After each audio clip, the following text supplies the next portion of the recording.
Hello everyone, I Kuldeep welcome you all to today's session of Daily News Analysis where we are going to look at the important news from the Hindu as well as the Indian Express. So student, आज है 7th of July and आज की दोनों newspaper की जो important news है उनको हम गो थ्रू करेंगे।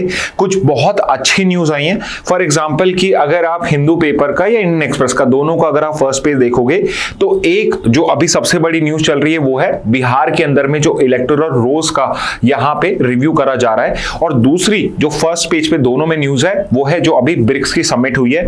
ब्रिक्स का क्वेश्चन लास्ट ईयर आपके एग्जाम में आया भी था और आगे जाकर भी आपको ये पर्टिकुलर क्वेश्चन एग्जाम में देखने को मिल सकता है। मोर ओवर ये पर्टिकुलर न्यूज आपके सभी एग्जाम, जितने भी कॉम्पिटिशन एग्जाम्स होते हैं सबके लिए इंपॉर्टेंट होती है। तो let's start with this particular news analysis only. तो पहली न्यूज जो हम देख रहे हैं तो वो न्यूज ये है कि बिहार के अंदर में जो वोटर लिस्ट है उसको रिवाइज करा जा रहा है। इलेक्शन कमीशन ने यहाँ पे डिसीजन लिया है कि हम पूरी जो हमारी पर्टिकुलर वोटर लिस्ट होती है बिहार के अंदर में, जिसके बेसिस पे आपको वोटिंग राइट मिलता है, उसको यहाँ पे रिव्यू करा जा रहा है। जिसके बाद यहाँ पे कई कंसर्न्स उठाए जा रहे हैं कि बहुत सारे लोग जिनका नाम वोटर लिस्ट में था, बिकॉज वो डॉक्यूमेंट्स नहीं प्रेजेंट कर पाएंगे, इस वजह से अब उनका नाम बिकॉज ऑफ नॉन डॉक्यूमेंटेशन यहां से रिमूव हो जाएगा। तो इस वजह से बहुत सारे कंसर्न्स ये उठाए जा रहे हैं कि बहुत सारे जेन्युइन वोटर जो हैं वो पर्टिकुलर लोग अब वोट नहीं कर पाएंगे। ऑन द अदर साइड यहाँ पे इलेक्शन कमीशन या वो लोग जो इस रिवीजन का सपोर्ट कर रहे हैं वो ये कह रहे हैं कि पिछले 20 साल में, क्योंकि पिछला जो बिहार में रिवीजन हुआ था वो 2003 में हुआ था, पिछले 20 साल के अंदर में बहुत सारे लोग यहाँ से माइग्रेट कर चुके हैं। बहुत सारे लोग ऐसे हैं जो इलीगली यहाँ की वोटर लिस्ट के अंदर में एंटर है। बहुत सारे इमिग्रेंट्स है, दूसरे कंट्री के लोग हैं जिनका नाम समहाउ वोटर लिस्ट में ऐड हो गया है। So there is a requirement कि हमें यहाँ पे अपडेट करने की रिक्वायरमेंट है। तो यहाँ पे दोनों साइड के आर्ग्यूमेंट है। हाउएवर एक जो पर्टिकुलर पॉइंट इसके जो क्रिटिक्स हैं जो फॉरवर्ड कर रहे हैं वो ये है कि कहीं ना कहीं ये एक्सरसाइज बहुत डिले कर दी गई है, क्योंकि अभी रिसेंटली बिहार में अब इलेक्शंस होने वाले हैं आपके, और इतना जल्दी उसको वोटर लिस्ट को रिव्यू कर पाना या लेट्स से किसी के पास वो डॉक्यूमेंटेशन मिल पाना बहुत मुश्किल होगा, और उससे बहुत सारे जो जेन्युइन वोटर्स हैं उनका नाम यहां से चला जाएगा। तो उसी कंटेक्स्ट में ये पर्टिकुलर न्यूज चल रही है। तो आई होप अगर आपको कंटेक्स्ट समझ में आ गया होगा, तो अब हम यहां पे इसका बैकग्राउंड समझ लेते हैं, वो चीजों पे फोकस कर लेते हैं जो हमारे एग्जाम के लिए इंपॉर्टेंट है। ओके, तो सबसे पहले जो इलेक्शन कमीशन ऑफ इंडिया है, दैट इज अ बॉडी जो इंडिया के अंदर में स्टेट लेवल तक के इलेक्शंस कराता है। तो हमेशा याद रखना कि इलेक्शन कमीशन ऑफ इंडिया सिर्फ लोकसभा, राज्यसभा या पार्लियामेंट के इलेक्शन नहीं कराता है, वो लोकसभा, राज्यसभा के भी कराता है, और अगर स्टेट लेवल पे लेजिस्लेटिव काउंसिल है उसके, और प्लस लेजिस्लेटिव असेंबली, यानी मैं ये कह सकता हूं एमपीज के इलेक्शन और एमएलएस के election apart from president, vice president, ये ऐसे 6 इलेक्शन है जो इलेक्शन कमीशन ऑफ इंडिया में कंडक्ट कराता है। और यहां पे इलेक्शन कमीशन ऑफ इंडिया की ये ड्यूटी है अंडर आर्टिकल 324, जिसमें इलेक्शन कमीशन हमने बनाया है कि आपके इंडिया में सारे इलेक्शन फ्री और फेयर होने चाहिए, और इसके लिए उसको एब्सोल्यूट पावर दी रखी है। यहाँ पे उसको पूरी की पूरी पावर दी है, प्लीनरी पावर्स दी हुई हैं उसको यहाँ पे। ओके, तो आपका जो इलेक्शन कमीशन ऑफ इंडिया है, it is also responsible for preparation and supervision of electoral rolls. और सिर्फ पार्लियामेंट के लिए नहीं, स्टेट लेजिस्लेटिव इलेक्शन के लिए भी प्रिपेयर करना इलेक्टोरल रूल्स को और सुपरविजन करना इलेक्टोरल रूल्स को, ये इंपॉर्टेंट है। अब कई लोग, ये 1-2 बार मैंने पूछा भी है, कई लोगों को लगता है कि अगर उनके पास में एपिक कार्ड है या उनके पास में वोटर आईडी कार्ड है तो उनके पास में वोटिंग राइट होगा। बट आपको ये चीज अच्छे से पता होनी चाहिए कि the requirement to be an eligible voter is not having a voter ID card या other documentation. What you require is कि your name should be in the electoral roll और वोटर लिस्ट। इलेक्टोरल रोल बोल दूं मैं या voter list बोल दूं, एक ही बात होती है। तो आपका नाम उसके अंदर में होना चाहिए। ओके, और यहां पे ये जो पर्टिकुलर एक्सरसाइज है, ऑल्दो प्रैग्मेटिकली हमें ये पर्टिकुलर एक्सरसाइज एवरी सेंसस की बात करनी चाहिए, but India is a very large country, तो ये वोटर लिस्ट का जो पर्टिकुलर आपका प्रिपरेशन है या इसका रिविजन है, ये बहुत बार डिले हो जाता है। जैसे मैंने आपको बताया, बिहार में जो पिछला हुआ था वो 2003 में हुआ था, और अब 2025 में हो रहा है। तो यहाँ पे बहुत कुछ चीजें चेंज हो जाएंगी, बहुत सारे डॉक्यूमेंट्स हैं जो शायद लोगों के पास नहीं हो। बिहार में एक बड़ा इश्यू क्या होता है कि वो फ्लड प्रोन भी बहुत ज्यादा है, तो वहां पे जो फ्लड्स आते हैं उसमें भी लोगों के डॉक्यूमेंट्स हैं वो खराब हो जाते हैं और इस वजह से उनके पास में वो डॉक्यूमेंटेशन होना या उसको प्रेजेंट कर पाना मुश्किल होता है। तो एक बड़ा इश्यू यहाँ पे ये भी आता है। दूसरा इंपॉर्टेंट आर्टिकल जहां से हमें वोटर राइट मिलता है, वोटिंग का राइट मिलता है, वो है आर्टिकल 326 और वो ये कहता है कि इंडिया के अंदर में हर कोई सिटीजन ऑफ इंडिया जो 18 प्लस है, एडल्ट है, उसके पास में राइट टू वोट होगा, विच मींस कि उसके पास में राइट है to registered as a voter. मैं थोड़ा सा अपने आप को करेक्ट करूंगा सिंपली बिकॉज मैं यहाँ राइट टू वोट यूज कर रहा हूं, तो आप सोचेंगे कि आर्टिकल 326 में राइट टू वोट है, बट इंडिया के अंदर में जो राइट टू वोट होता है वो एक कॉन्स्टिट्यूशनल या फंडामेंटल राइट नहीं माना जाता है, वो सिर्फ और सिर्फ एक स्टैट्यूटरी राइट माना जाता है। तो यहां पे आप ये चीज को याद रखना, कहीं पे लिखना चाहो तो लिख लीजिए, right to vote in India is a statutory right और only a legal right under Representation of People Act of 1951। I will repeat, आपका जो राइट टू वोट है, right to vote is a statutory right और a legal right only in India under Representation of People Act 1951। This is as per Supreme Court judgment. Okay, तो ये याद रखना। तो यहां पे अगर आप 18 प्लस हो और अदरवाइज आप डिस्क्वालिफाइड नहीं हो 326 में, तो आपके पास में एज अ वोटर रजिस्टर करने का राइट जो है वो यहां से मिलता है। ठीक है, इसके बाद हम आते हैं regarding legal framework for electoral rolls.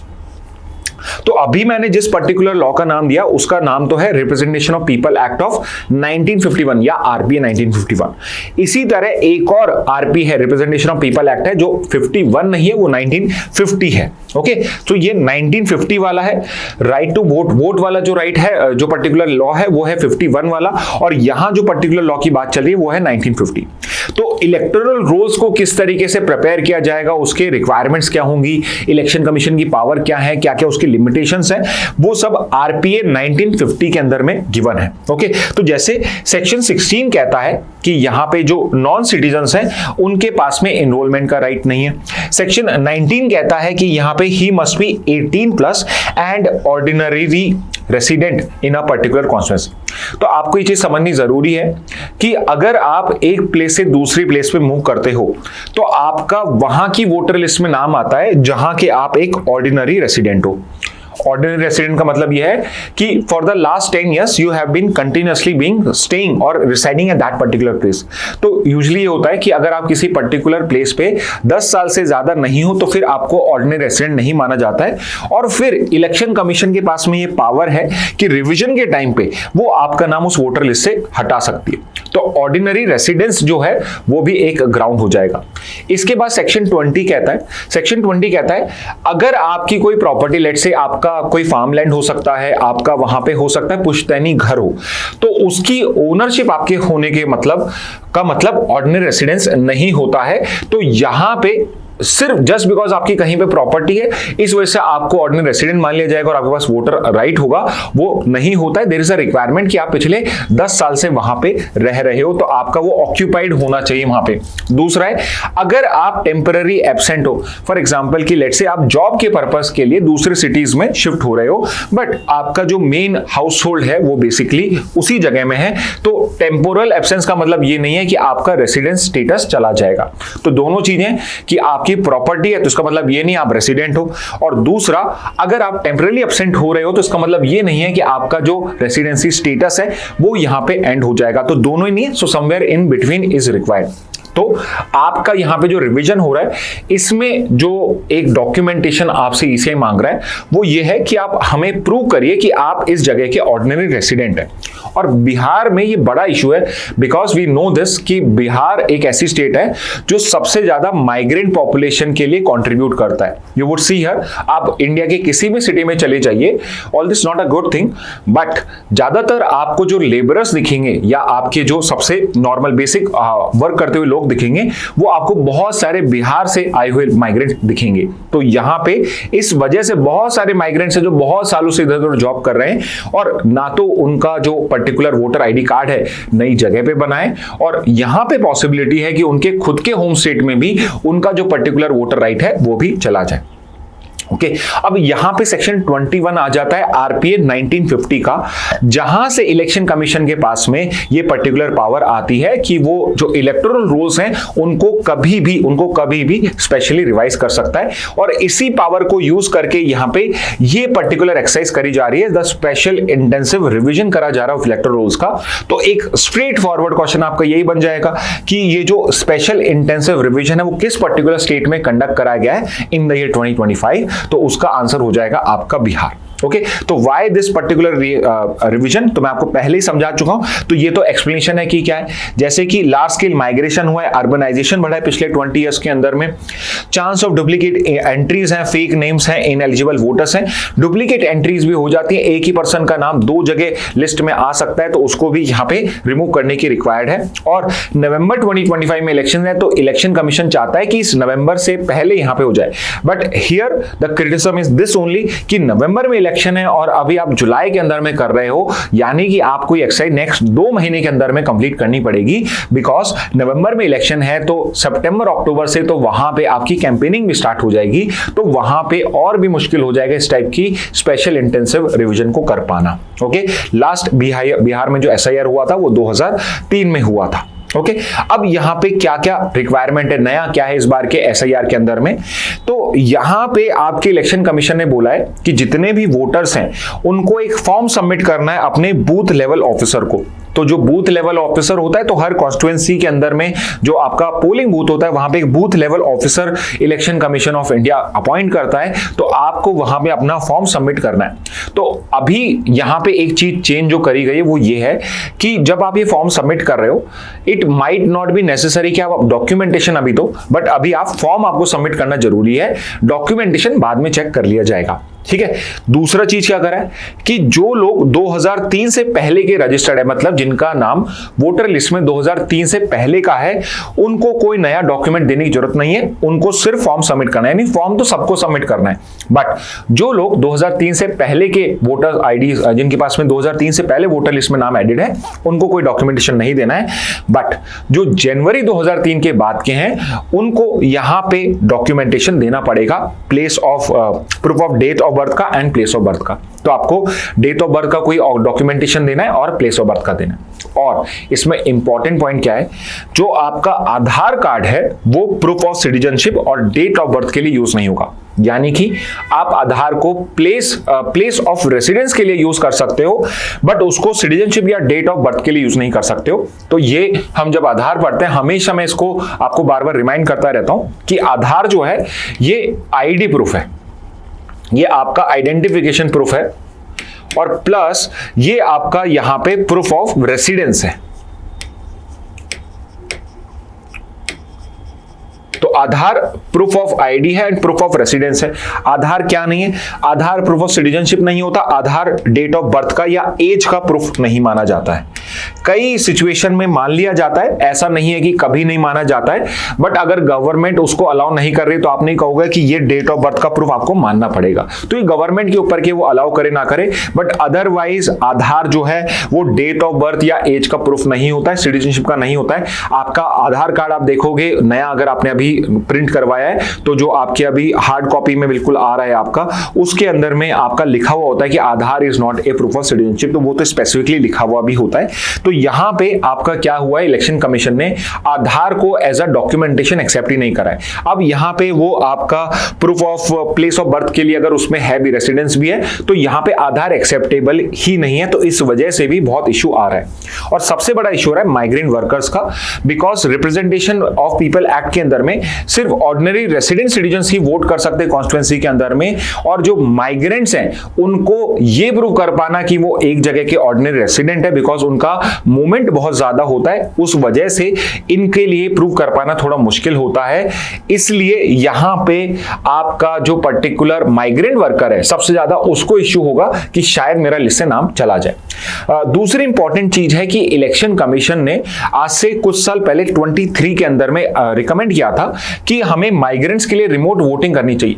तो फॉर एग्जांपल अगर बिहार का कोई पर्सन लेट्स से गुजरात में वर्क कर रहा है, महाराष्ट्र में वर्क कर रहा है, तो वहां पर भी उसको को वोटिंग करने का राइट होना चाहिए। किसके लिए? बिहार के इलेक्शंस के लिए, अपने गांव के लिए। हाउएवर इस पर्टिकुलर प्रपोजल को अब तक यहां पे इंप्लीमेंट नहीं करा है, तो बहुत ज्यादा चांसेस हैं कि जो माइग्रेंट्स हैं उनका नाम डिलीट हो जाएगा ओरिजिनल रोल से भी, और फिर एक तरीके से वो विदाउट वोटिंग राइट के एक सिटीजन बन के रह जाएंगे, जो आगे जाके उनके लिए अलग अलग तरीके से प्रॉब्लमैटिक हो सकता है कि शायद कोई उन्हें इलीगल इमिग्रेंट ही डिक्लेयर कर दे कि आपका नाम तो वोटर लिस्ट में ही नहीं है।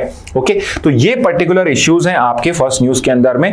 आई होप आपको बैकग्राउंड समझ में आ गया होगा, कंटेक्स्ट आई एम श्योर आप खुद भी न्यूज रीड कर रहे हैं तो ये बेसिक्स आपको समझ में आता है। ओके, नेक्स्ट न्यूज पे मूव करते हैं। अनदर वेरी इंपॉर्टेंट न्यूज आप लोगों के लिए, स्पेसिफिकली बिकॉज आपके क्लैट में, एलेट के अंदर में, कंपटीशन एग्जाम्स के अंदर में जो इंटरनेशनल ऑर्गेनाइजेशन है वो बहुत इंपॉर्टेंट रोल प्ले करता है। शायद ही कोई साल ऐसा जाता है जिस साल आपका इंटरनेशनल ऑर्गेनाइजेशन का कोई क्वेश्चन नहीं आया हो।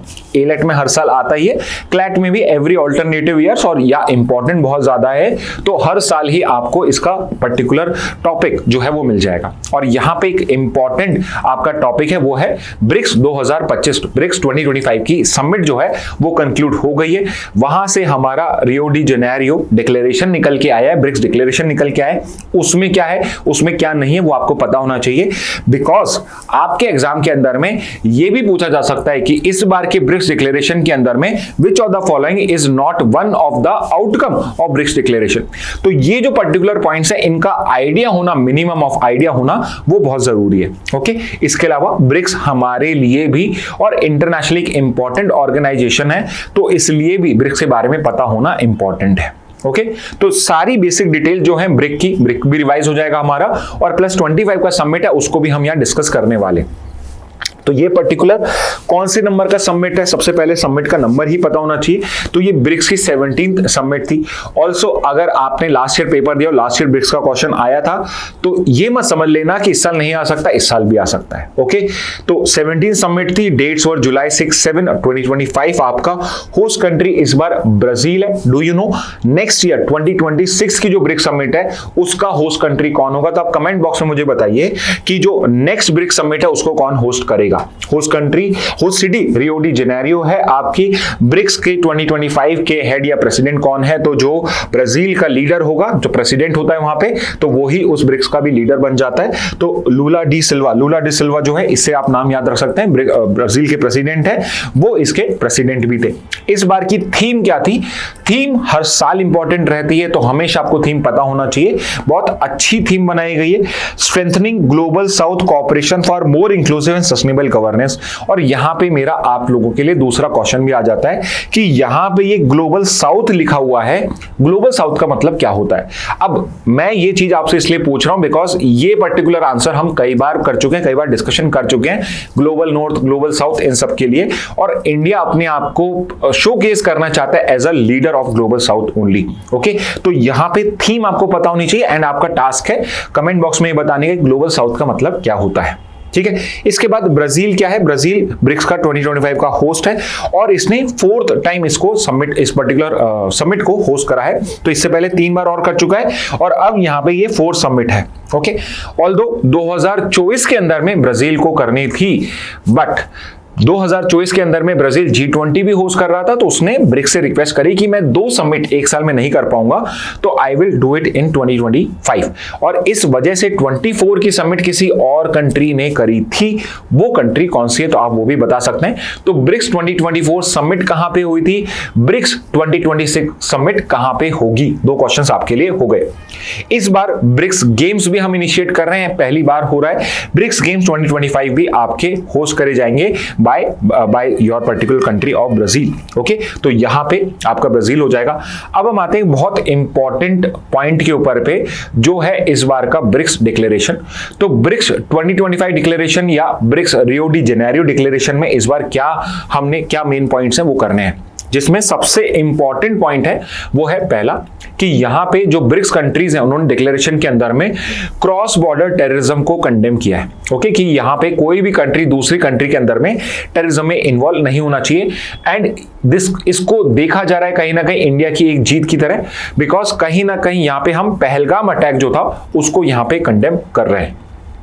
ठीक है, नेक्स्ट पे आते हैं। यहां पे एक पर्टिकुलर इंटरनेशनल ट्रीटी है, कन्वेंशन है, comprehensive convention on international terrorism, CCIT।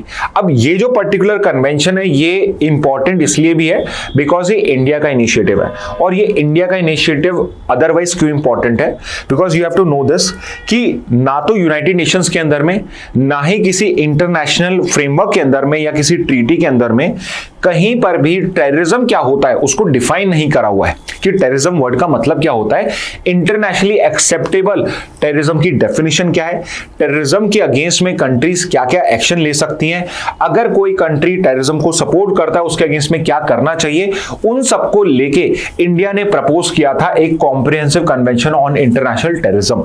और ये अभी तक कहीं पर भी यूनाइटेड नेशंस ने या कंट्रीज ने इसको ना तो फाइनलाइज करा है ना ही इसको अडॉप्ट किया। तो फाइनलाइज करोगे तभी तो अडॉप्ट करोगे। तो आपको एक और मैं इंपॉर्टेंट पॉइंट दे रहा हूं, कहीं भी लिख लीजिए, there is no international treaty on terrorism. तो याद रखना कहीं पर भी कोई भी इंटरनेशनल ट्रीटी ऑन टेररिज्म नहीं है। एक यूएन सैंक्शन कमेटी आपको मिल जाएगी टेररिज्म से रिलेट करती हुई, 1267 कमेटी बोलते हैं बिकॉज वो रेजोल्यूशन था जो अलकायदा से डील करता है। बट अदरवाइज टेररिज्म से डील करने के लिए कोई भी इंटरनेशनल ट्रीटी, कन्वेंशन, एग्रीमेंट नहीं एग्जिस्ट करता। तो ये एक और इंपॉर्टेंट पॉइंट मैं आपको बता रहा हूं। ठीक है, नेक्स्ट पे आते हैं। यहां पे United nation security council reforms के लिए यहां पे एक्सप्रेस सपोर्ट दिया है ब्रिक्स कंट्रीज ने, और इंडिया और ब्राजील को यहां पे बैक किया गया है कि just like we have 5 permanent members, India and Brazil should also be included in that particular membership. Fourth is very important point, यहां पे इजराइल, यूएस की जो ईरान पे स्ट्राइक्स हुई हैं, because you should know Iran is also a member of this particular grouping. तो do not think कि BRICS में सिर्फ 5 कंट्री हैं, ब्रिक्स के अंदर में अब टोटल 10 कंट्रीज हैं। लेटेस्ट कंट्री कौन सी ये भी आप मुझे बता सकते हैं कि लेटेस्ट 10th कंट्री कौन सी है। ओके, एनी और उस कंट्री की ये पहली ब्रिक्स समिट थी। इजराइल, यूएस ने जो स्ट्राइक करी उसको कंडेम किया गया है। यहां पे तो हम कह सकते हैं कहीं ना कहीं आपका यहां पे साइड लिया जा रहा है, बिकॉज रशिया है, चाइना है, ये सब कंट्रीज इस पर्टिकुलर ग्रुपिंग के अंदर में, और ईरान भी इस पर्टिकुलर ग्रुप का है। तो यहां पे इजराइल, यूएस की स्ट्राइक को क्रिटिसाइज करा जा रहा है as violation of international law. And finally welcome Indonesia and 10 new partner countries. तो पार्टनर कंट्रीज एक नया यहाँ पे टर्मिनोलॉजी करा गया है कि ये मेंबर्स नहीं है, बट ये अभी ऑब्जर्वर स्टेटस में आप कह सकते हो कि ये पार्टनर कंट्रीज हैं, जैसे कि Cuba, Nigeria, Thailand. These are some examples of some countries जिन्होंने ब्रिक्स को ज्वाइन करने की यहाँ पे अपना इंटेंशन शो करा है, और अभी एज ऑफ नाउ वो पार्टनर कंट्रीज की तरह इंक्लूड हो चुके हैं। ओके, अब आते हैं हम ब्रिक्स के लिए।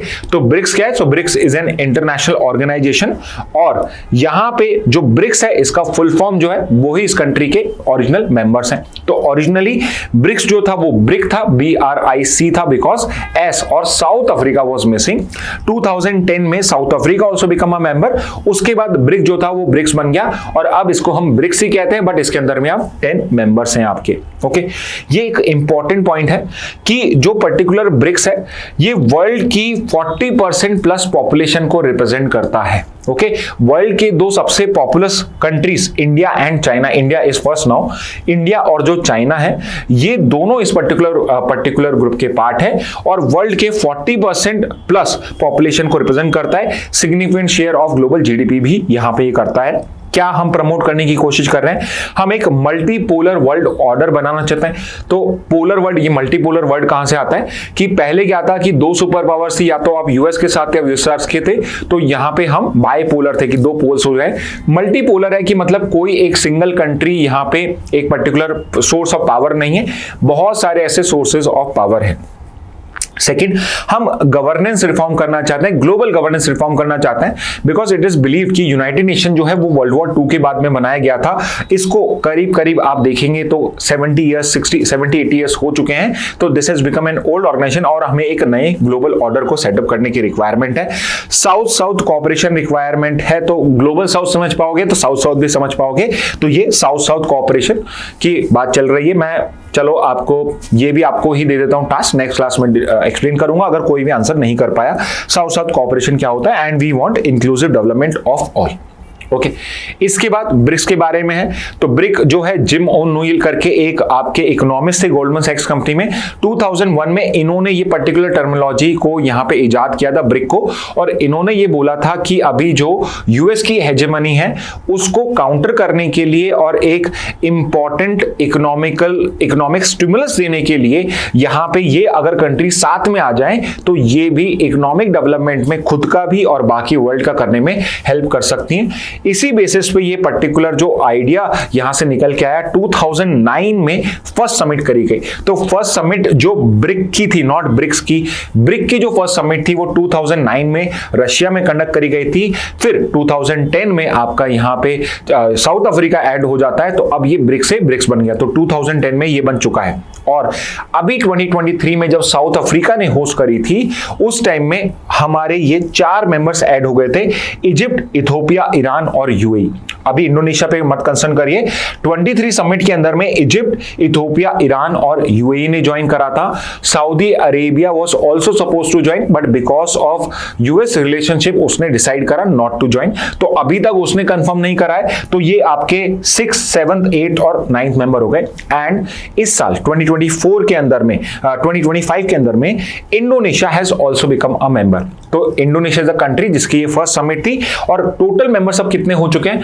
टोटल मेंबर्स 10 हो चुके हैं। एंड फाइनली एक और इंपॉर्टेंट पॉइंट आप सबके लिए, इंडिया का एंगेजमेंट क्या रहा है ब्रिक्स के लिए, इंडिया ने कब कब होस्ट करी है? तो इंडिया ने पहली बार होस्ट करा था 4th समिट। तो ये 4th समिट जो 2012 में हुई थी वो इंडिया ने न्यू दिल्ली में होस्ट करी थी।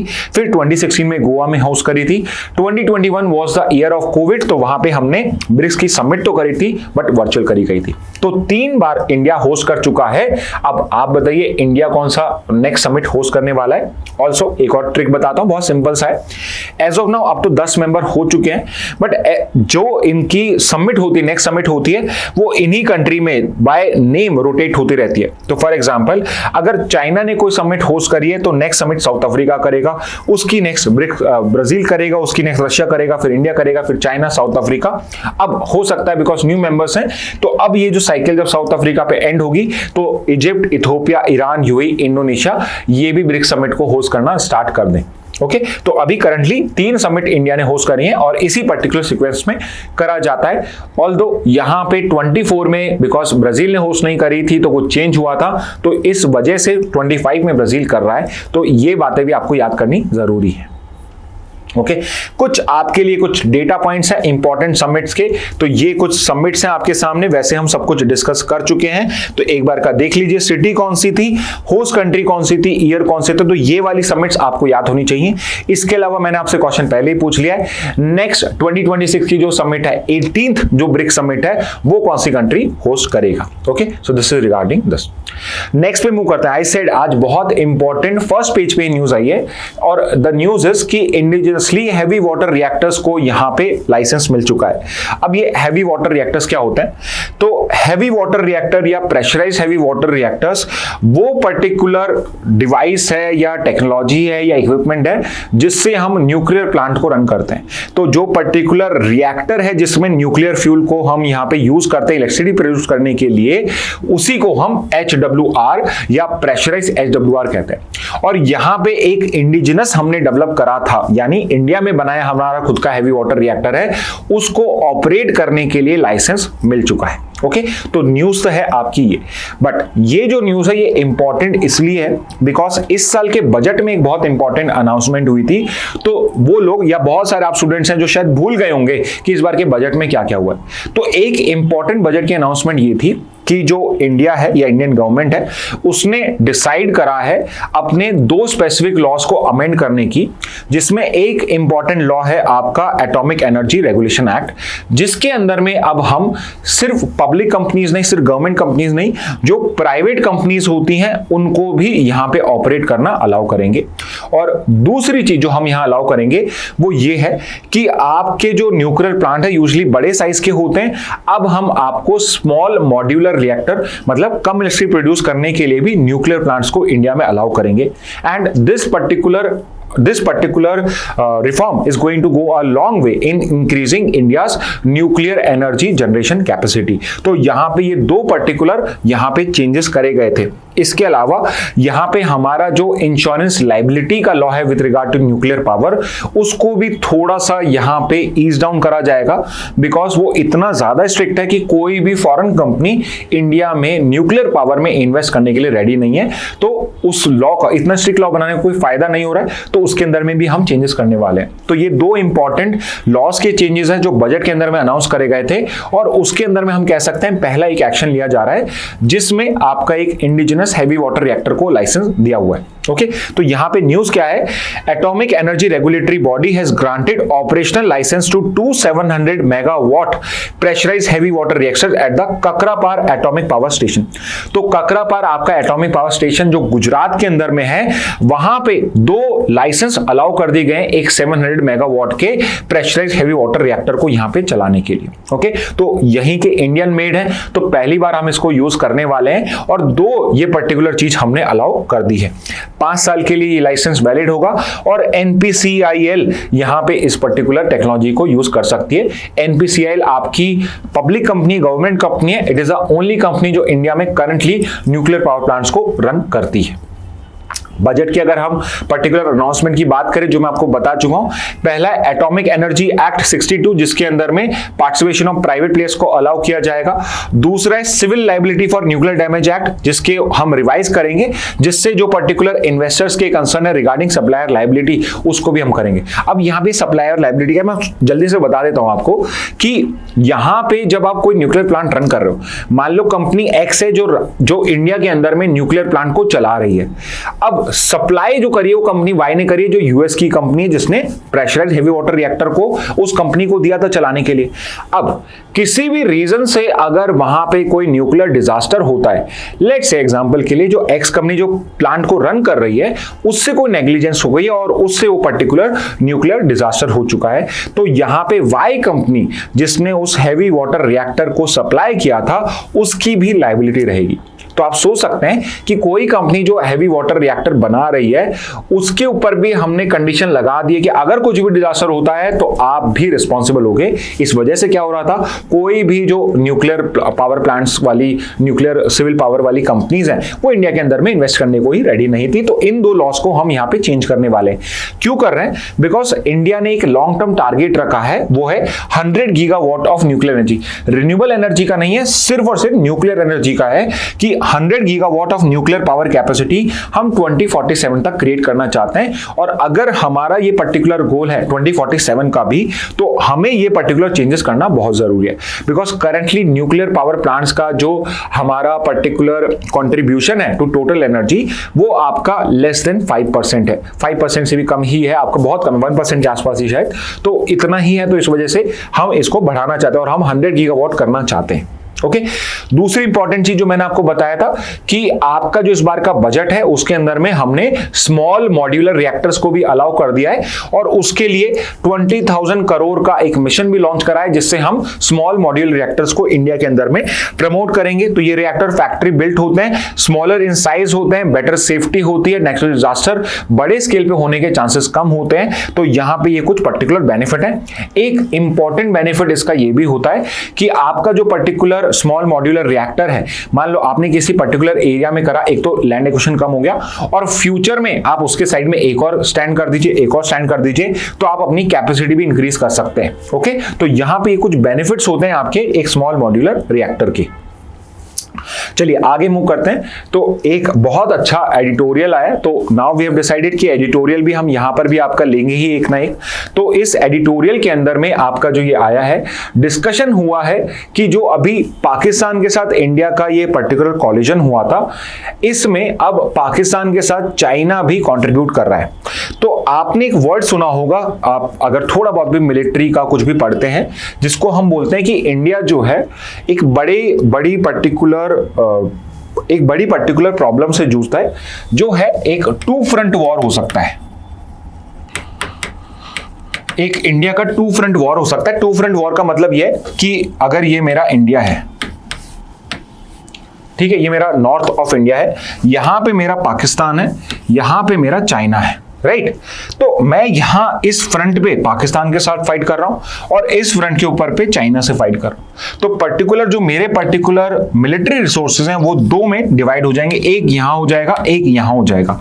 और इन केस अगर ये और ये कोऑर्डिनेट करके हम पे अटैक करें तो इंडिया के लिए बहुत मुश्किल है इस टाइप के वॉर को जीत पाना। सिर्फ इंडिया के लिए ही नहीं, कोई भी कंट्री चाहे यूएस ही क्यों ना हो, अगर वो कहीं पे टू फ्रंट वॉर फेस करेगी तो उसके लिए दो फ्रंट पे वॉर कर पाना बहुत मुश्किल है। ऐसा मान लीजिए यूएस है, नीचे मैक्सिको पर कनाडा है, ये दोनों कंट्रीज यूएस पे अगर अटैक कर दें तो यूएस के लिए भी मुश्किल हो जाएगा। तो मैं यहां तो एक सुपर पावर की बात कर रहा हूं, शायद वो इसमें भी फाइट कर ले, कुछ जीत जाए, बट प्रोबेबली उसको भी बहुत लॉसेस यहां पे झेलने पड़ेंगे। तो यहां पे ये टू फ्रंट वॉर सिचुएशन जो है ये इंडिया के लिए एक बड़ा डेंजर हो सकता है। अब करंटली जो पर्टिकुलर चाइना पाकिस्तान का कॉलिजन है, यहां पे हम इसे टू फ्रंट वॉर तो नहीं करेंगे, बट ये 1.5 फ्रंट वॉर तो हो ही चुका है। या फिर यहां पे मैं ये भी कह सकता हूं कि जो चाइना है वो पाकिस्तान के फ्रंट के थ्रू इंडिया को यहां पे काउंटर कर रहा है। तो यहां पे एक बहुत अच्छा आर्टिकल आया है जो फॉर्मर एम्बेसडर तो चाइना रह चुके हैं अशोक के कांता, उन्होंने यहां पे बोला है कि ये जो पर्टिकुलर सिचुएशन है जिसमें इंडिया पाकिस्तान की भी अगर कोई कॉलिजन चल रही, कोई वॉर चल रहा है, तो यहां पे अगर चाइना इन्वॉल्व होता है तो इसको हम बोल सकते हैं वन फ्रंट रीइंफोर्स, कि दो फ्रंट्स की जगह एक फ्रंट है बट उसको रीइंफोर्समेंट मिल रही है, बाहर से सपोर्ट मिल रहा है। तो इंडिया को अब फ्यूचर के अंदर में रेडी रहना पड़ेगा हमेशा सिचुएशन के लिए कि अगर आप पाकिस्तान के साथ कोई स्कर्मिश कर रहे हो तो वहां पे चाइना जो है वो भी उसकी हेल्प करेगा। बिकॉज ये बात किसी से भी छुपी नहीं है, यहां पे चाइना जो था वो एक्टिवली पाकिस्तान को सपोर्ट कर रहा था by providing it's fighter jets, by providing drones, by providing specifically intelligence. तो उनकी खुद की जो सैटेलाइट्स है उससे पर्टिकुलर वो इंफॉर्मेशन प्रोवाइड कर रहा था पाकिस्तान को रिगार्डिंग आवर मूवमेंट्स एक्सेट्रा। तो यहां पे पाकिस्तान के पास खुद की टेक्नोलॉजी नहीं है, बट चाइना ने जो भी वो सपोर्ट कर सकता है वो यहां पे कर रहा था। एंड मोर ओवर पहलगाम जो अटैक हुआ था उसको भी चाइना ने बहुत लेट जाके यहां पे कंडेम किया। एंड इवन जो इंडिया ने जो पाकिस्तान के ऊपर में जो टेररिस्ट साइट्स पर अटैक करा उसको भी रिग्रेटेबल बताया था। तो यहां पे हम ये देख सकते हैं कि चाइना जो है वो एक न्यूट्रल एंटिटी नहीं है, वो यहां पे पाकिस्तान के साइड में बिटवीन इंडिया एंड पाकिस्तान। तो यहां पे ये पर्टिकुलर ऑथर है ये हमें कह रहे हैं कि हमें फ्यूचर के लिए प्रिपेयर करने की रिक्वायरमेंट है और अब हमें और भी प्रोएक्टिव होना पड़ेगा with regard to our defence preparation. At the same time हम यहां पे प्रेडिक्टेबल नहीं हो सकते हैं कि पाकिस्तान नाउ नोस कि अगर हमने कोई टेररिस्ट अटैक भी करा, हमने कोई टेररिस्ट सपोर्टेड अटैक भी कराया तो इंडिया जो है हम पे कोई ना कोई अटैक करेगा। तो पाकिस्तान यहां पे प्रिपेयर्ड हो सकता है उसके लिए और यहां पे इंडिया का फिर उसमें काउंटर कर पाना बहुत मुश्किल होगा। तो ये पर्टिकुलर चीज भी हमें पता होनी चाहिए। ओके ठीक है, तो अब हम आ जाते हैं चाइना पाकिस्तान के मिलिट्री कॉल्यूशन के ऊपर पे। तो ऑपरेशन सिंदूर और चाइनीज रोल की यहाँ पे हमें फैक्ट्स दिए गए। तो शुरुआत में जब भी कोई आपका आर्टिकल आता है शुरू में उसका कंटेक्स्ट बताया जाता है। तो यहाँ पे फर्स्ट टाइम क्या देख रहे हैं हम, चाइना पाकिस्तान ने यहाँ पे कॉल्यूट करा, एक दूसरे को हेल्प कर रहे हैं। अब ये इंडिया पाकिस्तान के जो पिछले वॉर थे 65, 71 या 98 के कारगिल वॉर, 99 का कारगिल कॉन्फ्लिक्ट, उस पर्टिकुलर केस के अंदर में China role was not active and integrated but now it was active integrated. इससे पहले सिर्फ जो चाइना है कभी इंडिया का सपोर्ट नहीं करा है, उस टाइम में भी चाइना जो था वो डिप्लोमेटिकली उसको फेवर कर रहा था पाकिस्तान को, बट अब वो एक्टिवली और इंटीग्रेटेड वे में सपोर्ट कर रहा है। दूसरा चाइना का सबसे इंपॉर्टेंट सपोर्ट, अब आप ये समझिए आज का जो पर्टिकुलर वॉर है वो कहीं ना कहीं एक साइबर वॉरफेयर या टेक्नोलॉजिकल वॉरफेयर भी हो चुका है। तो यहां पे चाइना जो है वो रियल टाइम ISR प्रोवाइड कर रहा था, which is intelligence surveillance reconnaissance. Reconnaissance का मतलब स्पाइंग होता है। ये पर्टिकुलर उसको इनपुट्स प्रोवाइड कर रहा था जिसने पाकिस्तान को कॉम्बैट में बहुत हेल्प करा है। ठीक है, Chinese origin platforms like J-10C fighter jets जो उनके बहुत एडवांस फाइटर जेट्स हैं और PL-15 मिसाइल्स, ये सब HQ-9 एयर डिफेंस सिस्टम, ये सब जो चाइनीज डिफेंस सिस्टम्स हैं इनको पाकिस्तान ने इस पर्टिकुलर वॉर में यूटिलाइज करा है। और चाइना ने जो पर्टिकुलर प्लेटफॉर्म्स दिए फ्री ऑफ कॉस्ट तो नहीं दिए बट बहुत कम प्राइस में दिए थे। अब यहाँ पे चाइना का यहाँ पे एक रीजन क्या है पाकिस्तान को सपोर्ट करना का, तो दो रीजन है। एक तो भाई इंडिया से और इंडिया चाइना का बीच में भी स्कर्मिश स्कर्मिशेस होते रहते हैं, चाइना जो है वो इंडिया को काउंटर कर रहा है उसके हमारे ईस्टर्न बॉर्डर पे, उसके वेस्टर्न सदर्न बॉर्डर के ऊपर पे। और यहाँ पे जो पर्टिकुलर टेक्नोलॉजी है चाइना की, बिकॉज चाइना किसी भी कंट्री के साथ पे वॉर पे नहीं रहा है, तो उसको इनको यूज करने का अपॉर्चुनिटी नहीं मिल रहा है। तो यहाँ पे कहीं ना कहीं ये जो पर्टिकुलर फाइटर जेट्स हैं, ये मिसाइल्स हैं, इनको यूज करने का, इनका ट्रायल का उसको मौका मिल रहा है। तो लेट्स से अगर चाइना फ्यूचर में ताइवान पर अटैक करना चाहता है तो उसके पास में एक रियल लाइफ एक्सपीरियंस है, रियल वर्ल्ड एक्सपीरियंस है कि ये वॉर सिचुएशन में कैसे आपके हैंडल करते हैं। ओके, इसके अलावा चाइना का जो नेविगेशन सिस्टम है, जैसे जीपीएस है यूएस का, इंडिया का आईआरएनएसएस या नाविक है, ऐसे ही चाइना का है बाइडू। तो बाइडू का नेविगेशन सिस्टम है वो यहाँ पे मिसाइल टारगेटिंग के लिए हेल्प कर रहा था। इसके अलावा आपके जॉइंट एक्सरसाइजेस इन पाकिस्तान और चाइना जॉइंट एक्सरसाइज करते हैं, जैसे शाहीन करके उनकी एक्सरसाइज होती है, वो रेगुलरली हो रही है, जिसमें ऑपरेशनल इंटरऑपरेबिलिटी, यानी दोनों कंट्रीज अगर साथ में कभी आगे वॉर करेंगे किसी थर्ड कंट्री के साथ, तो कैसे उसमें वो मैनेज करेंगे, उसके लिए भी वो पहले से प्रिपरेशन करके बैठे हैं। इसके अलावा डिजिटल एंड डिप्लोमेटिक कॉल्यूशन, तो चाइनीज मीडिया, अगर किसी को मैंडरिन आती है तो वो चाइनीज मीडिया पे जाएगा, तो वहां पे पाकिस्तान के नैरेटिव को इको करा जा रहा है कि यहाँ पे India was shown as an aggressor, कि यहाँ पे सिविलियंस को टारगेट कर रहा है इंडिया, और यहाँ पे प्रोपेगेंडा को, साइकोलॉजिकल वॉरफेयर को करा जा रहा था।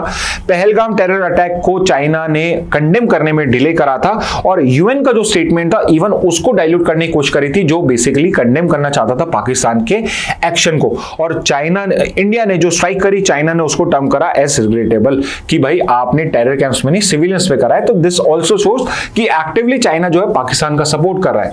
स्ट्रेटेजिक इंप्लीकेशन क्या है, तो important point, two front war से अब हम एक वन फ्रंट रीइंफोर्स वॉर तो हम देख चुके हैं, यानी कि फ्यूचर के लिए हमें रेडी रहना चाहिए कि अगर हम पाकिस्तान के साथ फाइट कर रहे हैं तो सिर्फ पाकिस्तान नहीं है, पाकिस्तान प्लस चाइनीज हेल्प है यहाँ के ऊपर पे। Integrated battlefield support from China complicates India's conventional deterrence. Chinese defense hardware is being combat tested against Western platforms during Pakistan use. तो यहाँ पे जब इंडिया यूएस से कोई मिसाइल यूज कर रहा है, फ्रांस के रफाल यूज कर रहा है, रशिया का S-400 कर रहा है, तो चाइना का जो डिफेंस हार्डवेयर है वो पर्टिकुलर यहाँ पे टेस्ट भी हो रहा है, कॉम्बैट रेडी बनाया जा रहा है उसको, तो इसलिए भी वो कर रहा है। अब मिलिट्री स्ट्रैटेजी चैलेंजेस क्या है, इंडिया का लाइव मिलिट्री चैलेंज है ऑन बोथ बॉर्डर्स, तो दोनों में, चाइना से लद्दाख में, पाकिस्तान से एलओसी के अंदर में। तो इट इज पॉसिबल कि फ्यूचर में मान लो कि चाइना के साथ हमारे रिलेशंस बहुत खराब हैं, रिसेंटली एकदम खराब हुए, कोई हमारा क्लैश हो गया था और अभी बहुत टेंशन है, और उसमें इंडिया पाकिस्तान होता है, तो maybe China directly gets involve. China maybe जो आपका ईस्टर्न फ्रंट है, अरुणाचल प्रदेश का फ्रंट है, लद्दाख का फ्रंट है, उसको ओपन कर दे। तो now what you have to do, you have to divert your forces, you have to divert your resources to your eastern border also. तो हम पाकिस्तान को उतना अच्छे से टैकल नहीं कर पाएंगे, ठीक है। 21 का cease fire with Pakistan has broken down, adding pressure on India's arm forces. तो 21 में इंडिया और पाकिस्तान ने एक सीज फायर करा था ड्यूरिंग कोविड, अब वो ब्रेक डाउन हो चुका है। तो अब दोनों साइड से हम कंटिन्यूअसली एक दूसरे के ऊपर पे रेगुलरली फायरिंग करते रहते हैं, इसलिए हमारे लिए बहुत जरूरी है कि हम dual front deployment with adequate troop, logistic and ISR assets को सस्टेन करें, बिकॉज फ्यूचर का हमें कोई आइडिया नहीं है, और हमें अब रिक्वायर्ड है कि हमें हमारे वेस्टर्न एलाइज जो हैं उनका सपोर्ट हमें इन ऑल कंडीशन चाहिए। वो कंडीशंस नहीं हो सकता है, क्योंकि यहां पे अगर चाइना पाकिस्तान मिलके हम पे अटैक करेंगे तो we would also need outside support. So finally way forward क्या, तो सबसे बड़ा वे फॉरवर्ड तो ये है कि इंडिया को अब अपना डिफेंस स्पेंडिंग बढ़ाना पड़ेगा। जैसे कि नेटो की जो इतनी भी यूरोपियन कंट्रीज हैं, बिकॉज ऑफ ट्रम्प प्रेशर, वो सब 5% ऑफ जीडीपी कर रहे हैं, इंडिया को भी अपना इन्वेस्टमेंट इन डिफेंस बढ़ाना पड़ेगा। Current spending is drop from 17% to 13% of central expenditure, इसको हमें वापस इंक्रीज करना पड़ेगा, बिकॉज कम पर्टिकुलर एक्सपेंडिचर से हमारा काम नहीं चलेगा। एंड फाइनली हमें network centric warfare, drones, ISR systems, counter tech enabled adversaries को काउंटर करने के लिए इसकी कैपेसिटी को इंक्रीज करना पड़ेगा। तो ये इसका वे फॉरवर्ड है। तो बहुत अच्छा आर्टिकल आपके लिए आया हुआ है ये, जिसके अंदर में कैसे हम यहाँ पे पाकिस्तान के पर्टिकुलर थ्रेट को या चाइना की थ्रेट को काउंटर कर सकते हैं, और स्ट्रेट फॉरवर्ड हमारे पास आंसर है। अब हम इधर उधर नहीं इसको नेग्लेक्ट कर सकते, हमें अब इसमें एक्शन लेना पड़ेगा because of the current situation. Next पे आते हैं, minorities panel without chairperson since April. तो आपका एक national commission on minority minorities करके भी है, यूजुअली हम national commission on schedule caste, schedule tribes, OBC सुनते हैं, but there is a national commission on minorities also. और यहाँ पे न्यूज ये आई है कि अप्रैल के अंदर में जो पिछले चेयरपर्सन थे वो रिटायर हो चुके हैं, and more over April month के अंदर में, अप्रैल 2025 तक जितने भी उसके मेंबर्स हैं वो सब भी उनके टेन्योर कंप्लीट हो चुके हैं और वो भी रिटायर हो चुके हैं। तो करंटली आपका जो नेशनल कमीशन ऑन माइनॉरिटीज है, जो माइनॉरिटीज वेलफेयर के लिए वर्क करता है, वो विदाउट चेयरपर्सन है, एक्चुअल में विदाउट मेंबर्स भी है। तो यहां पे इस कंटेक्स्ट के अंदर में हम नेशनल कमीशन ऑन माइनॉरिटीज को पढ़ रहे हैं। तो पहली चीज तो आपको ये तो पता पड़ ही गया कि नेशनल कमीशन ऑन माइनॉरिटीज का काम क्या होगा, उसका काम है माइनॉरिटी वेलफेयर। दूसरी चीज, ये नेशनल कमीशन ऑन माइनॉरिटी क्या कॉन्स्टिट्यूशनल बॉडी है? So answer is no, it is only a statutory body. So unlike national commission for schedule caste, schedule tribes and for backward classes, तो ये तीन जो commission है ये आपके कॉन्स्टिट्यूशन में मेंशन्ड है, but national commission for minorities जो है ये आपका स्टैट्यूटरी बॉडी है और ये एक national commission of minorities act of 1992 के अंदर में क्रिएट करा गया है। ओके, तो ये भी एक इंपॉर्टेंट बॉडी है आपकी। सिंस अप्रैल 2025 आपके जो पर्टिकुलर मेंबर्स और चेयरपर्सन है वो सब रिटायर हो चुके हैं। एनसीएम एक्ट 1992 में इसको बनाया है। इसमें 7 मेंबर्स होने चाहिए, एक चेयरपर्सन और एक वाइस चेयरपर्सन, प्लस 5 मेंबर्स हो जाएंगे आपके। हर जो नोटिफाइड आपकी माइनॉरिटी कंपनी है, हर किसी माइनॉरिटी कम्युनिटी को रिप्रेजेंट करने वाला यहां होना चाहिए। तो यहां पे आपको जो इंडिया की 6 माइनॉरिटी है, रिलीजियस माइनॉरिटीज है, वो भी यहां पे मेंशन हो चुके हैं। पावर्स क्या है? मिनिस्ट्री ऑफ माइनॉरिटी अफेयर्स के अंदर में वर्क करता है। क्वाज़ी जुडिशियल पावर होती है, मतलब ये यहां पे किसी को पनिश करने की पावर, उसके अगेंस्ट में एक्शन लेने की पावर भी रखता है टू प्रोटेक्ट माइनॉरिटी राइट्स। तो बट यहां पे चेयरपर्सन और वाइस चेयरपर्सन मिसिंग है, which is a big news. Next पे आते हैं। तो ये जो पर्टिकुलर न्यूज है ये मैं इसलिए कवर कर रहा हूं बिकॉज ये लीगल रीजनिंग के लिए बहुत इंपॉर्टेंट है। इस पर्टिकुलर टॉपिक के ऊपर पे क्लैट में लीगल का क्वेश्चन आ चुका है पहले। ओके, यहां पे अगर आप जो हमारा क्लैट प्रेप का लीगल रीजनिंग का एक क्लास हैंडआउट भी है, उसके अंदर में भी इसी पर्टिकुलर एक केस है, उसको हम डिस्कस भी करते हैं। और फिर से ये न्यूज में आ रहा है तो हो सकता है कि क्लैट का जो कंसोर्शियम है उसका ध्यान चला जाए और वो इसी के ऊपर पे न्यूज बना ले। तो यहां पे ये न्यूज भी समझ लेते हैं। तो यहां पे न्यूज क्या है? आंध्र प्रदेश के हाई कोर्ट ने यहां पे मजिस्ट्रेट्स को बोला है कि आप सुप्रीम कोर्ट की जो गाइडलाइंस हैं उनको फॉलो करें जब भी आप किसी पर्सन को रिमांड पे, जुडिशियल रिमांड या पुलिस रिमांड के लिए भेज रहे हो over a social media post. तो अभी क्या हो चुका है कि हर कोई सोशल मीडिया अकाउंट्स के ऊपर पे, ट्विटर के ऊपर पे, ट्विटर जो अब एक्स है, आपके इंस्टाग्राम हो जाएगा, फेसबुक हो जाएगा, व्हाट्सएप हो जाएगा, ये सब सोशल मीडिया है और लोग यहाँ पे अलग अलग तरह के पोस्ट करते रहते हैं। तो यहाँ पे अगर कोई पर्टिकुलर ऐसी पोस्ट है जो लेट्स से कि किसी के सेंटिमेंट्स को हर्ट करता है, लेट्स से कि वो फ्रीडम ऑफ स्पीच के लिमिटेशन में फॉल करता है और यहाँ पे किसी ने अगर कोई केस फाइल करा है तो मजिस्ट्रेट अगर उसको पुलिस कस्टडी में भेज रहा है, रिमांड का मतलब यहाँ पे कस्टडी होता है, पुलिस कस्टडी या जुडिशियल कस्टडी में भेज रहा है, तो उसको सुप्रीम कोर्ट के जो केसेस में लेट डाउन गाइडलाइंस हैं, जैसे जिस केस की मैं बात कर रहा था जिस पे पहले क्वेश्चन आ चुका है, वो है Arnesh Kumar versus state of Bihar. तो आप पुराने प्रीवियस ईयर क्वेश्चन पेपर देखोगे तो इसके बेसिस पे आपके एग्जाम में क्वेश्चन आया हुआ है। तो यहां पे आंध्र प्रदेश हाईकोर्ट ने बोला है सारे मजिस्ट्रेट को कि आपको इन गाइडलाइंस को यहां पे फॉलो करना पड़ेगा। अगर आप फॉलो नहीं करते हो, आप इसके अगेंस्ट में जाते हो, तो आपके अगेंस्ट में कंटेम्प्ट ऑफ कोर्ट का एक्शन भी लिया जा सकता है। ओके, तो इस कंटेक्स्ट के अंदर में क्योंकि यहां पे ऐसा हो रहा है, तो 2 सुप्रीम कोर्ट जजमेंट क्या है और इन सुप्रीम कोर्ट जजमेंट्स की आपकी लर्निंग क्या थी, उसके अंदर में हेल्ड डाउन किया गया था। तो अरनेश कुमार के अंदर में सुप्रीम कोर्ट ने कहा था कि कोई भी ऑटोमेटिक अरेस्ट या remand should be avoided in offence punishable with less than 7 years. तो कोर प्रिंसिपल क्या है?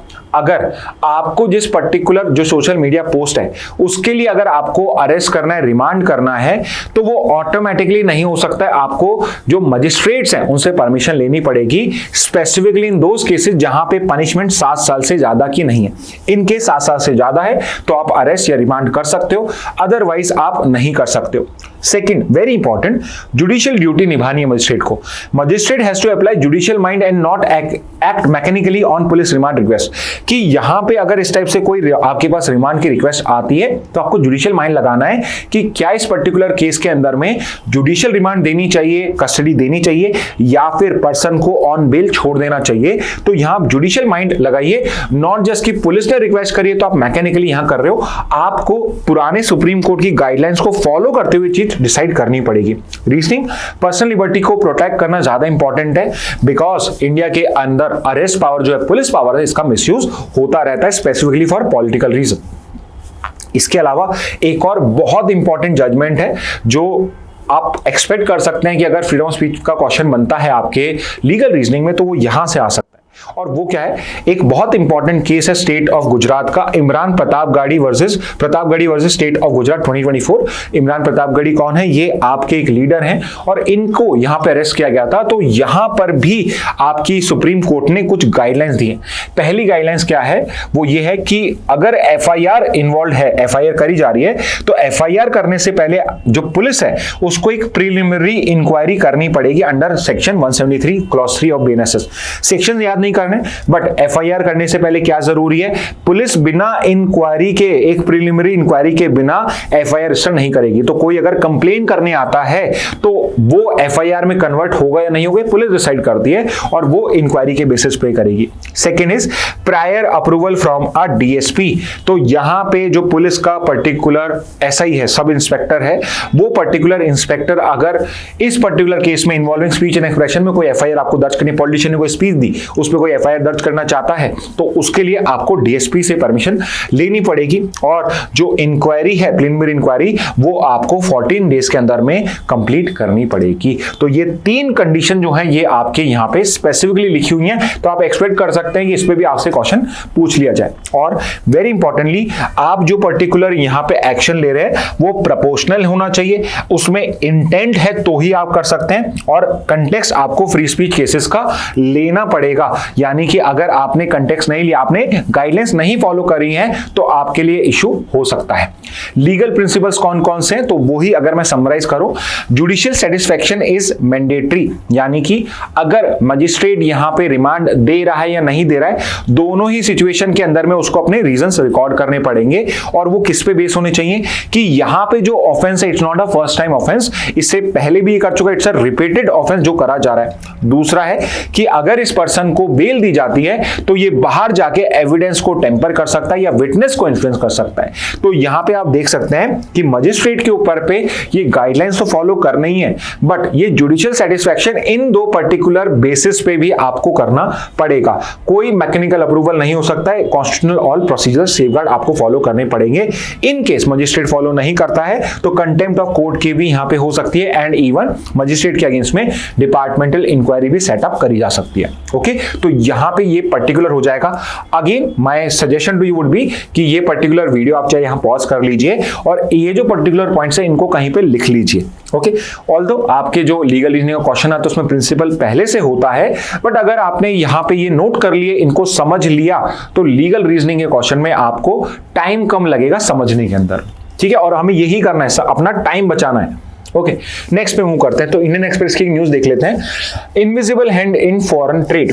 तो इकोनॉमिक्स से रिलेटेड है, एंड आई हैव सीन कि स्टूडेंट्स को इकोनॉमिक के कंसेप्ट में थोड़ी डिफिकल्टी आ जाती है। एक सजेशन मेरा आप सबको ये रहेगा, इकोनॉमिक्स को लेके कोई भी ऐसा आर्टिकल है उसको आप रीड करिए। इट्स नॉट नेसेसरी कि आपको सब कुछ समझ में आना चाहिए, बिकॉज आपके अगर एग्जाम में इंग्लिश में या रीजनिंग में भी इकोनॉमी का भी कोई पैसेज आ गया तो इस लैंग्वेज का होगा कि आप इजिली कर लोगे। ओके, तो वो टेंशन आप निकाल दीजिए।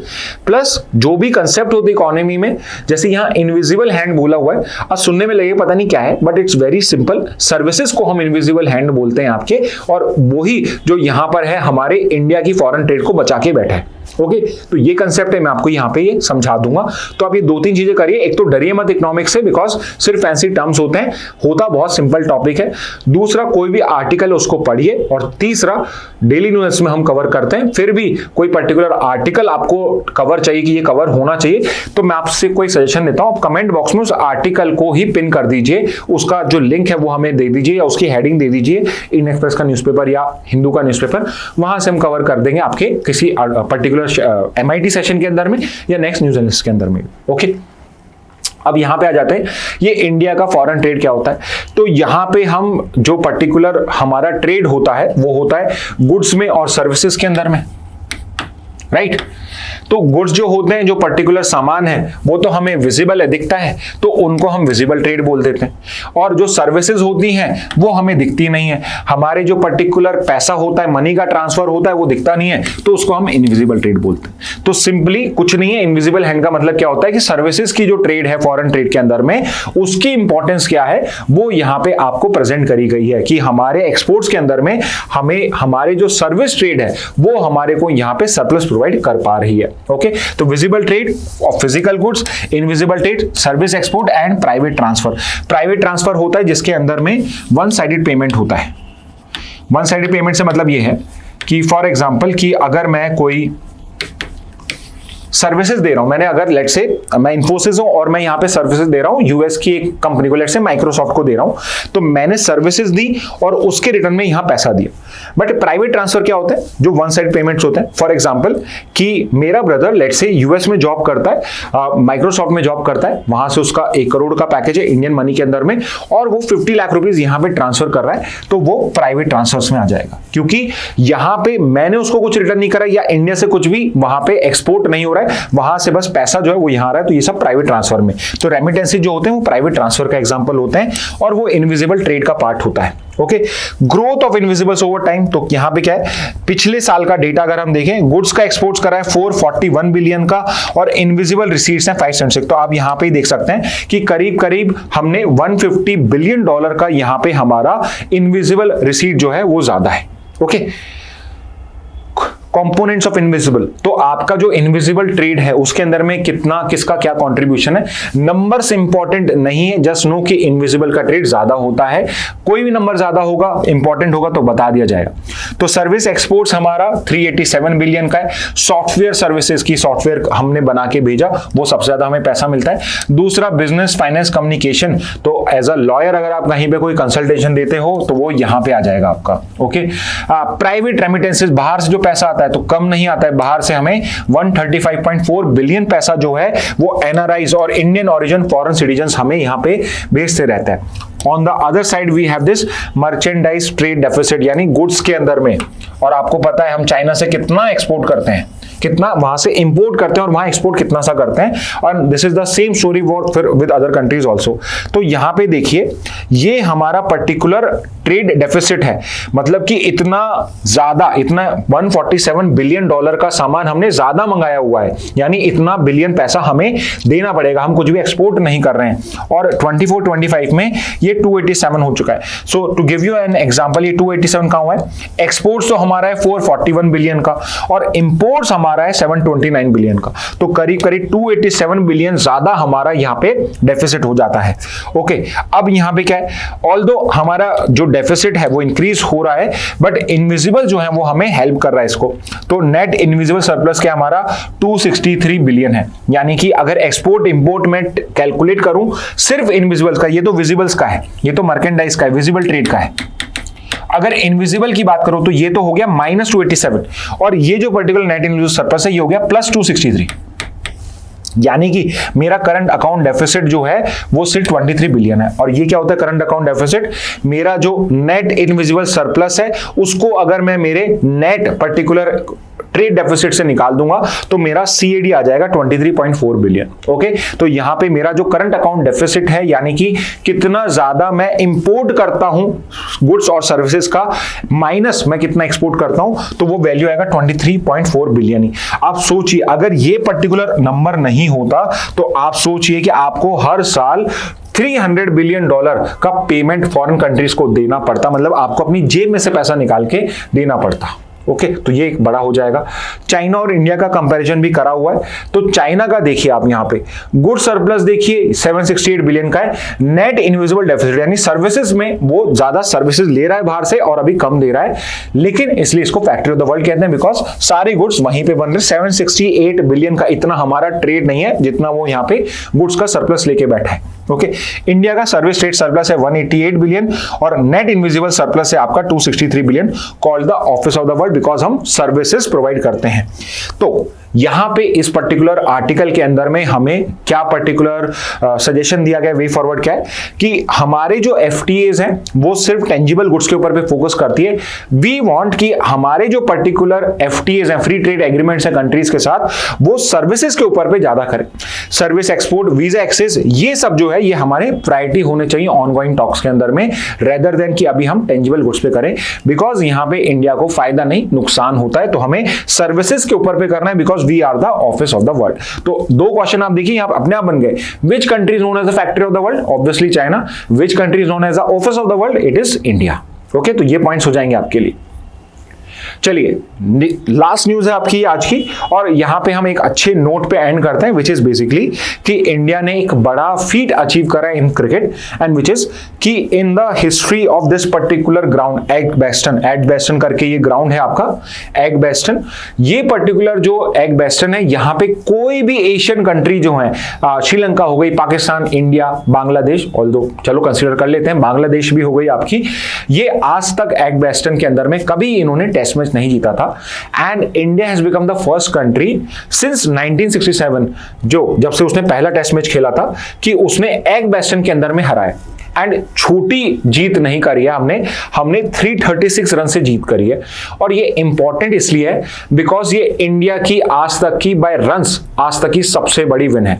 तो हमने सिर्फ एडबेस्टन को यहां पे फतेह नहीं किया है, हमने यहां पे इंग्लैंड को बिल्कुल वन साइडेड यहां पे लॉस दिया है 336 रन से, जो आज तक की इंडिया की सबसे बड़ी जीत है। ओके, वो पॉइंट भी है यहां पे। इंडिया की ये फर्स्ट एवर टेस्ट विन है at this particular ground. India became the first Asian team to win a test match at this venue. Edgbaston के अंदर पे आपके सेना कंट्री जो है आपकी, जो साउथ अफ्रीका हो गया, न्यूजीलैंड हो गया, ऑस्ट्रेलिया हो गया, they might have defeated, Australia ने डिफीट करा हुआ यहाँ पे आपका जो एशेस सीरीज होता है, आई एम श्योर जो क्रिकेट के फैंस उनको पता होगा, इंग्लैंड ऑस्ट्रेलिया की सीरीज जो होती है एशेस, उसमें ऑस्ट्रेलिया ने एडबेस्टन पे हराया हुआ है, बट एशियन कंट्री ने आज तक नहीं हराया था। So for the first time यहाँ पे हमने उसको हराया। इसके अलावा Shubman Gill, who has become the new test captain, one of the youngest test captain बन चुके हैं वो, जिन्होंने यहां पे एक नया रिकॉर्ड बनाया to win, he has become the youngest Indian captain to win a away test, breaking Sunil Gavaskar record of age of 26। तो यहां पे है इनका कंट्रीब्यूशन देखिए, फर्स्ट मैच में डबल सेंचुरी बनाई, फर्स्ट इनिंग में डबल सेंचुरी बनाई थी, सेकेंड इनिंग के अंदर में भी उन्होंने 150 प्लस का स्कोर करा है, और यहां पे 430 प्लस रन अकेले इन्होंने स्कोर करे थे। आकाशदीप, अनदर प्लेयर जो इंग्लैंड में अपना पहला टेस्ट मैच खेल रहे थे, उनके मैच फिगर्स हैं 10:187, जो एक इंडियन बॉलर के बेस्ट फिगर्स है इन इंग्लैंड। तो चाहे स्पिनर हो चाहे आपका फास्ट बॉलर हो, तो ये बेस्ट रिकॉर्ड्स हैं। इसके अलावा नोटेबल रिकॉर्ड क्या है, एडबेस्टन में जो हमने विक्ट्री करी है एडबेस्टन के अंदर में, ये इंडिया का 60th वेन्यू बन चुका है जहां पे हमने मैच जीता है, और ये किसी भी पर्टिकुलर कंट्री का रिकॉर्ड है कि 60 डिफरेंट वेन्यूज के अंदर पे हम टेस्ट मैचेस को जीत चुके हैं। And this 336 runs is India's biggest away win by runs, beating 318 run victory versus West Indies in 2016। तो ये इंडिया की आज तक की सबसे बड़ी टेस्ट विक्ट्री भी हो चुकी है। ओके, तो आज का जो सेशन है हम यहीं पर एंड करेंगे with this particular good news कि इंडिया ने एडबेस्टन, जहां पे आज तक कोई एशियन कंट्री नहीं जीती है, वहां पे इंग्लैंड को हराया है और अपनी खुद की सबसे बड़ी रन के पर्सपेक्टिव से सबसे बड़ी विक्ट्री करी है। ओके, तो इस न्यूज के साथ एंड करते हैं। अगर आपका कोई क्वेश्चन है, कोई फीडबैक है, प्लीज कमेंट बॉक्स में बोलिए। और मैं तो आपको कह रहा हूं कि अगर कोई पर्टिकुलर आर्टिकल भी है, कोई टॉपिक है जो आप कवर करवाना चाहते हैं, वो भी कमेंट बॉक्स में करिए, उसको भी हम अगले न्यूज एनालिसिस में या अलग से सेशन में कवर करेंगे। So with this message let's end today session. Thank you and have a very nice day.